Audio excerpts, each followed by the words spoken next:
ನಿಶಾ, ಇವತ್ತಿಗೂ ಕೂಡ ನಾನು ಆಗಲೇ ಹೇಳ್ದಂಗೆ ನೀವು ಹೊರಗೆ ಬಂದಿದ್ದ ನೋವು ಅರಗಿಸಿಕೊಳ್ಳೋದಕ್ಕೆ ಸಾಧ್ಯ ಆಗ್ತಿಲ್ಲ. ನಾವೆಲ್ಲರೂ ಕೂಡ ನೀವು ಟಾಪ್ 5 ಇದ್ದೇ ಇರ್ತೀರಾ ಅಂತಲೇ ಅಂದ್ಕೊಂಡಿದ್ದು. ಸೊ ಆ ಕ್ಷಣ ನೀವು ಕಣ್ಣೀರು ಹಾಕಿದ್ದು, ನಂಗೆ ನೋವಾಯಿತು, ನನಗೆ ಯಾಕೆ ಹಿಂಗೆ ಮಾಡ್ತಿದ್ದೀರಾ ಬಿಗ್ ಬಾಸ್ ಅಂತ ಕೇಳ್ಕೊಂಡಿದ್ದು, ಅದು ಇನ್ನೂ ನನಗೆ ಯಾಕೋ ಎದೆ ನಡುಗಿಸ್ತಾ ಇದೆ. ಆ ಕ್ಷಣದ ಬಗ್ಗೆ ಹೇಳೋದಾದರೆ, ಅಂದರೆ ಆ ಮನೆಗೆ ಹೋಗಿದ್ದ ದಿವಸದಿಂದ ನಾನು ತುಂಬ ವಿಷಯಗಳನ್ನ ನೋಡಿದ್ದೀನಿ.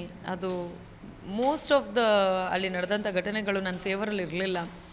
ಬಹಳಷ್ಟು ಸ್ಟ್ರಗಲ್ ಅಂತ ಹೇಳ್ಬೋದು. ಅಷ್ಟೆಲ್ಲ ಸ್ಟ್ರಗಲ್ ಮಾಡಿ ಅಸಮರ್ಥರು ಅಂತ ಹೋಗಿ ಸಮರ್ಥರಾಗಿ ಆ ನೋವನ್ನು ತಿಂದು ಇವ್ರು ಅಂದಿದ್ದ ಮಾತನ್ನೆಲ್ಲ ಅನ್ನಿಸ್ಕೊಂಡು ನಾವು ನಿಂತ್ಕೊಳ್ಳೋ ಜಾಗದಲ್ಲಿ ನಿಂತ್ಕೊಂಡು ಮಲ್ಗೋಕ್ಕಾಗದೆ ಒದ್ದಾಡಿದ್ದು, ಇಷ್ಟೆಲ್ಲ ಮಾಡಿದ್ದು ಏನಕ್ಕೆ? ನಾವು ಏನೋ ಒಂದು ಅಚೀವ್ ಮಾಡಬೇಕು, ನಾವು ಆ ಟಾಪ್ 5ಅಲ್ಲಿರಬೇಕು, ಟಾಪ್ 2ನಲ್ಲಿರಬೇಕು, ಟ್ರೋಫಿ ಗೆಲ್ಲಬೇಕು ಅನ್ನೋ ಒಂದು ಕಾರಣಕ್ಕೆ ಎಲ್ಲ ಸ್ಟ್ರಾಂಗ್ ಆಗಿದೆ, ಎಲ್ಲ ಚೆನ್ನಾಗಿದೆ, ಎಲ್ಲ ಪರ್ಫೆಕ್ಟ್ ಆಗಿದೆ ಅಂತ ಹೇಳ್ಕೊಂಡಿದ್ದಂಥ ಸಮಯದಲ್ಲಿ ಸಡನ್ನಾಗಿ ನಿಮ್ಮ ಜರ್ನಿ ಮುಗೀತು, ನೀವು ಮನೆಯಿಂದ ಹೊರಗೆ ಹೋಗಬೇಕು ಅಂತ ಅನ್ಬೇಕಾದ್ರೆ ನಾನು ಅಂಥ ತಪ್ಪು ಏನು ಮಾಡಿದೆ, ಯಾಕೆ ನಾನು ಮನೆಯಿಂದ ಹೊರಗೆ ಆಗ್ತಿದ್ದೀರಾ ಅನ್ನೋ ಒಂದು ಫೀಲ್ ಬಂದ್ಬಿಡ್ತು ನನಗೆ. ಆ ಕಾರಣಕ್ಕೆ ನಾನು ಬಿಗ್ ಬಾಸ್ನ ಬಿಟ್ಟಿಲ್ಲ. ಕೇಳಿದ್ದೀನಿ, ಯಾಕೆ ಬಿಗ್ ಬಾಸ್ ನೀವು ನನ್ನ ನಿಂಗೆ ಮನೆಯಿಂದ ಆಚೆ ಕಳಿಸ್ತಿದ್ದೀರಾ, ಯಾಕೆ ಇಷ್ಟು ಕೆಡ್ದಾಗ ಕಳಿಸ್ಕೊಡ್ತಿದ್ದೀರಾ?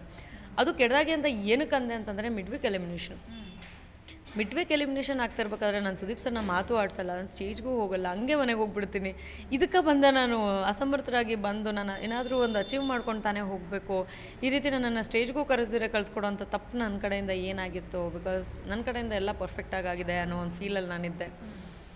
ಹೌದು, ನಾನು ಇವತ್ತಿಗೂ ಅದನ್ನು ಒಪ್ಕೋತೀನಿ. ನನ್ನ ಕಡೆಯಿಂದ ನಾನು ಯಾವುದೂ ತಪ್ಪನ್ನು ಮಾಡಿಲ್ಲ. ಮನೆಯೊಳಗಡೆ ಇರಬೇಕಾದ್ರೆ ಆಗಲಿ ನಾನು ಸರಿ ಅನಿಸದೇ ಇರೋದನ್ನ ಸರಿ ಇಲ್ಲ ಅಂತ ಹೇಳಿದ್ದೀನಿ, ಸರಿ ಅನಿಸೋದನ್ನು ಸರಿ ಅಂತ ಒಪ್ಕೊಂಡಿದ್ದೀನಿ, ನನ್ನ ಕಡೆಯಿಂದ ತಪ್ಪಾದಾಗ ಒಪ್ಕೊಂಡಿದ್ದೀನಿ. ಅದಕ್ಕೆ ಬೇಕಾದಂಥ ಒಂದು ವಿಷಯಗಳನ್ನು ಅಂದರೆ ಅದು ಇವಾಗ ತಪ್ಪಾಗಿದೆ ಅಂತಂದರೆ ಅದನ್ನು ತಿದ್ಕೊಳ್ಳೋಕೆ ಏನು ಮಾಡಬೇಕು ನಾನು ಅದನ್ನು ಮಾಡಿದ್ದೀನಿ.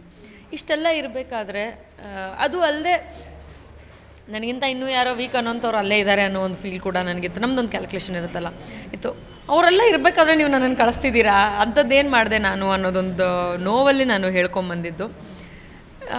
ಬೇಜಾರೇ ಮನೆಯಿಂದ ಬರಬೇಕಾದ್ರೆ. ಬಟ್ ಬಂದ ಮೇಲೆ ಜನರ ಪ್ರೀತಿ, ಅವ್ರು ನನ್ನನ್ನು ನಡೆಸ್ಕೊಳ್ತಾ ಇರೋವಂಥ ರೀತಿ, ಅವರು ನನ್ನನ್ನು ಮನೆ ಮಗಳು ಅಂತ ಕರಿತಿರೋವಂಥ ಒಂದು ಆ ವಾಕ್ಯ, ಲೇಡಿ ಬಾಸ್ ಅಂತ ಬಿಗ್ ಬಾಸ್ ಕಡೆಯಿಂದನೇ ಒಂದು ಮಾತು, ಅಂದರೆ ಕಲರ್ಸ್ ಪೇಜಿಂದ ಬಂದಿದ್ದು ವಾವ್ ಅನ್ನಿಸ್ತು. ಸೊ ನಾನು ಆ ಮನೆಯಲ್ಲಿ ಇದ್ದಿದ್ದಕ್ಕೂ ಸಾರ್ಥಕ ಅನ್ನಿಸ್ತು.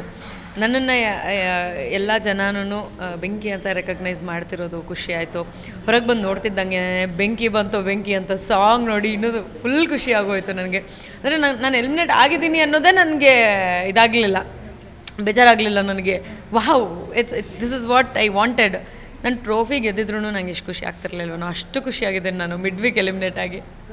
ನಿಮ್ಮ ಜೀ ಕನ್ನಡ ನ್ಯೂಸ್ ಚಾನೆಲ್ ಈಗ Sun Direct number 292, U digital number 162, City cable number 51, GTPL number 17, Abhishek cable number 821, Rockline telecommunication number 51, Shri Basaveshwara cable number 60, Vinayaka digital number 53 ನೆಟ್ವರ್ಕ್ಗಳಲ್ಲಿ ಲಭ್ಯ.